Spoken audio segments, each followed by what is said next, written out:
फर्जीवाड़ा कर रहे हैं। भगवान बुद्ध की मूर्ति को कोई देवी देवता की मूर्ति बना रहे हैं, और जो शिवलिंग नहीं है तो शिवलिंग बना के रख देते हैं। कोई गणेश की मूर्ति, मनुवादी लोग जो बैठे हैं, आरएसएस वाले लोग जो बैठे हैं, और ये पूरे देश में जहाँ जहाँ बौद्ध समुदाय वहाँ जब तक जीतेंगे नहीं। नमो बुद्धाय, जय भीम। मैं धीरेन्द्र कुमार, आप देख रहे हैं द बुद्धिस्ट टाइम्स टीवी। आज हम मौजूद हैं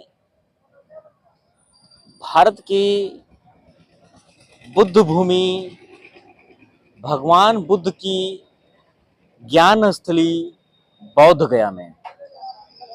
और बौद्ध गया महाबोधि महाविहार का जो इस समय का जो आंदोलन चल रहा है वह बहुत ही तेजी के साथ में पूरी दुनिया में तीव्र रूप ले रहा है और तेजी के साथ में आंदोलन बढ़ता हुआ दिखाई दे रहा है। हमारे बीच में इस वक्त गुजरात के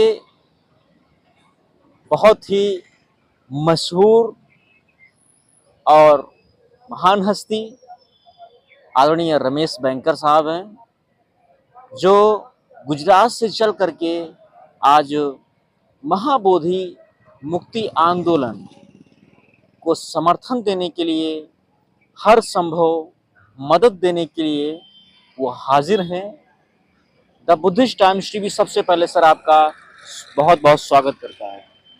आपका भी धन्यवाद करते हैं कि इस अवसर पर आपने हमारी बात को सुनने के लिए ये अवसर दिया है। सर, आप गुजरात से यहाँ आए हैं महाबोधि महाविहार आंदोलन में। क्या वजह रही कि आप गुजरात से सीधे बौद्ध गया आ गए? महाबोधि महाविहार बोध गया ये बौद्धों की विरासत है, और हम भारत के जो बौद्ध लोग हैं, चाहे गुजरात में है या बिहार में, यूपी में, महाराष्ट्र में, बंगाल में, कहीं भी जो बुद्धिस्ट है, इनकी जो विरासत है, धार्मिक जो विरासत है, वो विरासत अभी विधर्मियों के हाथ से उसका संचालन होता है। और वहाँ बौद्ध संस्कृति के विपरीत जो गतिविधियां होती है उसको रोकने के लिए सालों से जो हमारी लड़ाई चलती है, वो लड़ाई अब तक हम इसमें सफलता नहीं पाई है। लेकिन अब भारत में करोड़ों बुद्धिस्ट है, तो उस जो बौद्ध समुदाय जाग गया है, जान गया है कि महाबोधि महाविहार जो बौद्धों की विरासत है, बौद्धों के हाथ में होना चाहिए, और उसमें जो भी संस्कृति का जो काम होना चाहिए वो बौद्ध संस्कार से होना चाहिए। लेकिन हम जानते हैं कि महाबोधि महाविहार में जो मनुवादी लोगों के द्वारा वहाँ जो काम किए जाते हैं बुद्ध धर्म की संस्कृति के विरुद्ध, और महाबोधि महाविहार का जो संचालन होता है उसमें बहुमत हिंदू होने के कारण वहाँ पिंडदान होता है और अन्य पूजा पाठ करते हैं। तो बौद्ध धर्म की संस्कृति विकृत है, और वहाँ जो दान आता है उसका भी वो इसमें लोग गबन करते हैं, उसमें भ्रष्टाचार करते हैं, और जो महाबोधि महाविहार का जैसे उसका विकास करना चाहिए बिल्कुल विकास नहीं होता है। तो ये सालों से हमारी मांग रही है कि महाबोधि महाविहार बौद्धों को सौंप देना चाहिए। इसके पहले 25 साल के पहले भी एक बड़ा आंदोलन हुआ था, उस समय भी आश्वासन दिया गया था कि ये जो महाबोधि महाविहार बौद्धों को सौंपा जाएगा, लेकिन आज तक वो हमारी जो मांग है उसको स्वीकार नहीं किया है। इसीलिए ऑल इंडिया बुद्धिस्ट फोरम के माध्यम से बनते बदन प्रज्ञाशील महाथेरो और आकाश लामा जी के नेतृत्व में जो एक कोर कमेटी है, उसके माध्यम से ये 12 फरवरी 2025 से बोध गया में आंदोलन गतिमान हो रहा है। तो इस आंदोलन में जुड़ने के लिए गुजरात से और महाराष्ट्र से और सभी राज्यों से लोग भी आ रहे हैं।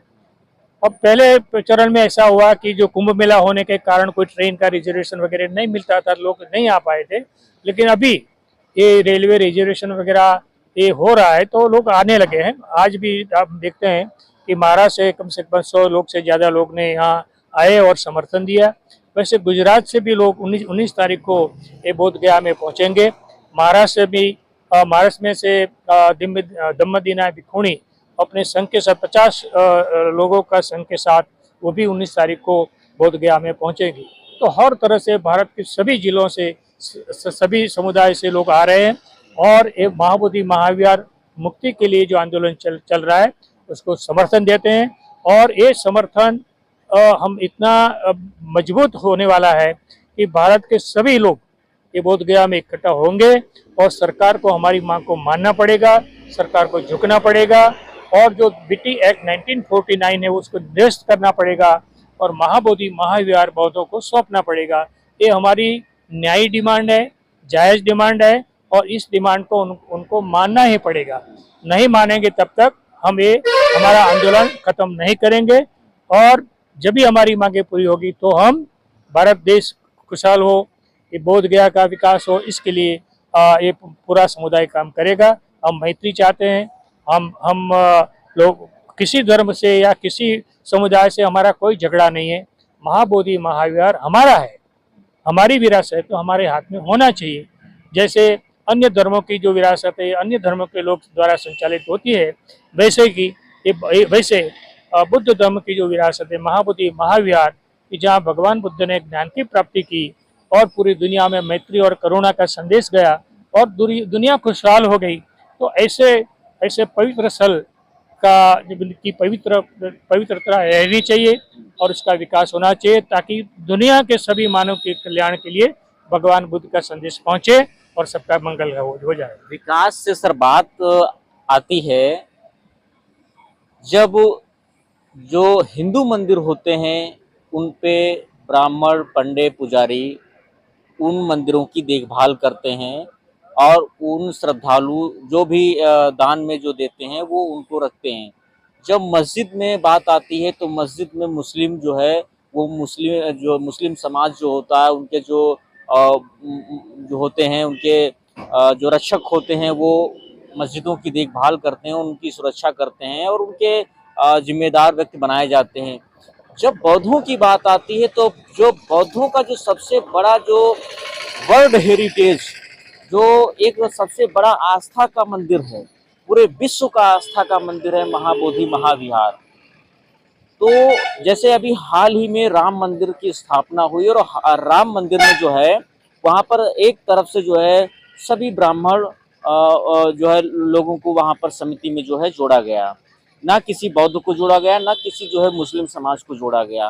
फिर आखिरकार महाबोधि महाविहार टेम्पल में 5 ब्राह्मण और 4 बौद्ध वो जिन पे आरोप लग रहे हैं कि वो 4 जो बौद्ध हैं वो भी आरएसएस के हैं।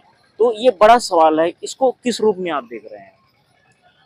देखिए महाबोधि महाविहार का जो मैनेजमेंट है वो बीटीएमसी का जो कमेटी है उसके तहत हो रहा है और उसमें जो बीटी एक्ट 1949 में जो प्रोविज़न है उसके मुताबिक ये कमेटी के मेंबर होते हैं। उसमें 4 बौद्ध होते हैं और अन्य धर्म के लोग 5 होते हैं। तो नेचुरली मेजोरिटी तो अन्य धर्म की होती है। तो ये बिल्कुल अन्यायपूर्ण है। दूसरे धर्म के जो इसके जो मंदिर या मस्जिद या गुरुद्वारा है उसमें उसी लोग होते हैं कि जो उनके यही धर्म के होते हैं, अन्य धर्म के नहीं होते। तो ये तो जबरदस्ती है, ये हिंदू धर्म के लोगों की जबरदस्ती है और ये जबरदस्ती अन्यायपूर्ण है। उसको ये जबरदस्ती और अन्याय को दूर करने के लिए हमें लड़ना ही होगा। हम जरूर लड़ेंगे और जीतेंगे भी। लेकिन लड़ने से सर जो है निष्कर्ष क्या निकलेगा? जैसे किसान आंदोलन जो है काफी समय तक करीब 1 साल तक जो है चला, लेकिन उसके बावजूद जो है उनको पहले सरकार ने आश्वासन दिया लेकिन वो एक्ट आज भी जो है नहीं लागू किया। ये बात तो सभी को मालूम है कि किसान लोग अभी भी लड़ रहे हैं, अभी भी रोड पर है, वो लड़ रहे हैं, फिर भी सरकार मानती नहीं।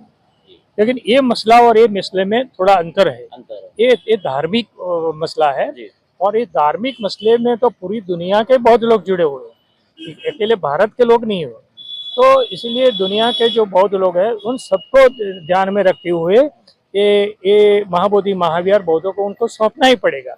और मैं जब तक जो थोड़ी जो जानकारी हम लोगों को मिली है कि हमारे पॉलिटिशियंस जो भी है वो अभी थोड़े सोच रहे हैं कि इसमें कुछ पॉजिटिव करना चाहिए, डिमांड जायज़ है, क्योंकि लेकिन उनके सामने जो वोट बैंक का जो मामला है इसके वजह से ये लोग अभी हिचकिचाहट कर रहे हैं, लेकिन आखिर में तो उनको ये हमारी मांग पूरी करनी पड़ेगी। लेकिन इसमें हमारी संगठन शक्ति मजबूत करनी पड़ेगी। अगर हम संगठित नहीं होंगे और भारत के सभी बौद्ध और दुनिया के सभी बौद्ध एकजुट होकर इस लड़ाई में शामिल नहीं होंगे, तब तक सरकार नहीं मानेंगे। ये तो हम जानते हैं। ये लड़ाई कितनी भी लंबी हो, अभी लड़ाई शुरू हुई तो ये लड़ाई तब तक जारी रहेगी जब तक हमें न्याय ना मिले और महाबोधि महावीर बौद्धों को सौंपा ना क्या जाए। लगता है कि कर्मकांडी और पाखंडवादी और अंधविश्वासी ये सरकार बौद्धों को न्याय देगी? देना ही पड़ेगा, क्योंकि हमारी जो डिमांड है न्यायपूर्ण डिमांड है और ये हमारी धार्मिक भावना से जुड़ी हुई है, इसलिए देना ही पड़ेगा। आज नहीं तो कल तो उनको देना ही पड़ेगा, इसमें कोई दो राह नहीं। हमें विश्वास है कि आज नहीं तो कल महाबोधि महावीर बौद्धों के हाथ में आएगा ही आएगा, पूरा विश्वास है। लड़ना तो पड़ेगा, बिना लड़े हमको ये मिलने वाला नहीं है। इतना इजी नहीं है कि हमको ऐसे ही हम बोले जाके ज्ञापन दे देंगे तो हमें बोले चलो आपको दे दिया, ऐसा नहीं होने वाला है। इसके लिए कुर्बानी भी देनी पड़ेगी। लेकिन अब तो हिंदू संतों की तरफ से जो है बौद्धों को और नकली अम्बेडकरवादियों को यहाँ से भगाने की बात आ रही है। एक वीडियो वायरल हो रहा है जिसमें हिंदू संत जो है बौद्ध भिक्षुओं को चाटा मार करके भगाने की बात बोल रहा है और बोल रहा है कि जो नकली अम्बेडकरवादी बैठे हैं इनको जो भगाएगा उनको इनाम देंगे। देखिए, ये तो षड्यंत्रकारी है ही और बौद्ध धर्म के दुश्मन भी है, इसमें दो राय नहीं है। ये लोग ये षड्यंत्र तो करेंगे, अत्याचार करेंगे, लोगों को गुमराह करेंगे, सब करेंगे, फिर भी हमारी लड़ाई जारी रहेगी। ऐसा नहीं कि 100% लोग इनकी बात को मानेंगे और ये लड़ाई से मुकर हो जाएगा, ऐसा नहीं होने वाला है।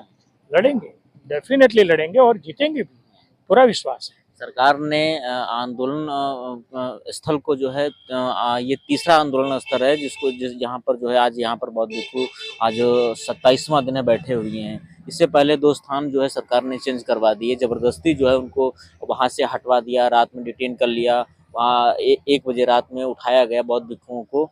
तो क्या लगता है कि सरकार जो है कहीं ना कहीं जो है बौद्ध भिक्षुओं को नजरअंदाज करने का, या आप इस पर क्या सोचते हैं? बात तो सही है कि सरकार पर जो दबाव होता है, मनुवादी लोग जो बैठे हैं, आरएसएस वाले लोग जो बैठे हैं, उनके दबाव तो सरकार पर रहता ही है।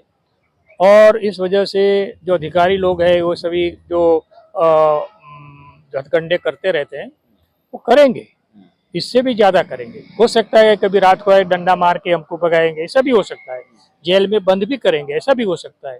फर्जी केस करके जेल में भी डाल सकते हैं। अभी इसी केस से हमें एक सवाल और आ रहा है कि अभी यहीं पर जो है भंते जो क्रांतिकारी भंते बिनाचार हैं उनके ऊपर जो है जो महाबोधि टेम्पल के अंदर उन्होंने जो है कुछ दृश्य दिखाए जहां पर जो है हिंदू देवी देवताओं को जो है वहां पर स्थापित करके उनकी पूजा पाठ हो रही है और ये बताया जा रहा है कि वो प्राचीन जो मूर्तियां हैं वो प्राचीन हैं, कुछ नहीं है और कुछ भगवान बुद्ध की हैं, उनको हिंदू देवी देवताओं से जोड़ा जा रहा है चुनरी वगैरह पहना करके, टीका और ये सब इत्यादि जो है कर्मकांड करके। तो उनके ऊपर जो है पुलिस प्रशासन ने जो है मुकदमा दायर कर दिया है और जिस चैनल ने दिखाया था उसके ऊपर भी मुकदमा दर्ज कर लिया है। क्या ये इस पर क्या सोचते हैं, क्या कहेंगे? देखिए, ये तो होने वाला ही है। अब जब सच्चाई उनको दिखाएंगे कि आप लोग ये फर्जीवाड़ा कर रहे हैं, भगवान बुद्ध की मूर्ति को कोई देवी देवता की मूर्ति बना रहे, और जो शिवलिंग नहीं है तो शिवलिंग बना के रख देते हैं, कोई गणेश की मूर्ति लगा, ये सब जो कर रहे हैं, जब भी न्यायालय में मुकदमा जाएगा तो ये तो सब निकलने वाला है, क्योंकि सत्य तो सत्य ही है। ऐसे तो केस होने वाले हैं, ऐसे अत्याचार भी होंगे, ऐसे नहीं मिलने वाला है। जैसे भारत की आज़ादी में कितने लोग लड़े, कितने लोग शहीद हो गए, कितने समय तक की लड़ाई लड़ी, फिर अंग्रेजों को जाना ही पड़ा ना। यही बात है, यही बात में इसमें हम जेल में भी जाएंगे, कोई मारे भी जाएंगे, कोई मर भी जाएंगे, सब कुछ होने वाला है। फिर भी उसको लड़ना है, इस टाइम तो छोड़ा है ही नहीं। जब तक जीतेंगे नहीं तब तक लड़ते रहेंगे। देश के बहुजन समाज व बौद्धों के लिए क्या अपील करेंगे इस आंदोलन के लिए? भारत के और विदेश के जो बौद्ध अनुयायी हैं, सबको मेरी अपील है कि आप लोग महाबोधि महावीर बोधगया को मुक्त करने के लिए आइए, तन मन और धन से सहयोग कीजिए। अपने अपने जो विस्तार में अपने अपने जगह भी आपने धरना प्रदर्शन कीजिए और गवर्नमेंट को आप ज्ञापन भी दीजिए। और ये पूरे देश में जहाँ जहाँ बौद्ध समुदाय वहाँ भी आंदोलन करना है और बौद्ध गया में भी आना है। तो ऐसे ही ये पूरे देश में जब फैल जाएगा तभी सरकार तो मानेगी और जरूर मानेगी, ऐसा मुझे विश्वास है। हम असफल होने वाले नहीं हैं, हम सफल होंगे ही। तो जैसे भारत से अंग्रेज भागे थे वैसे ही महाबोधि महाविहार से ब्राह्मणों को भगाएंगे बौद्ध भिक्खु। द बुद्धिस्ट टाइम्स टीवी की आज बौद्ध गया से एक्सक्लूसिव रिपोर्ट आप देख रहे थे। इस खास महत्वपूर्ण कवरेज पर क्या है आपकी राय, हमें इस कमेंट सेक्शन में द बुद्धिस्ट टाइम्स टीवी के जरूर बताएं। देखते रहिए द बुद्धिस्ट टाइम्स टीवी। नमस्कार, धन्यवाद।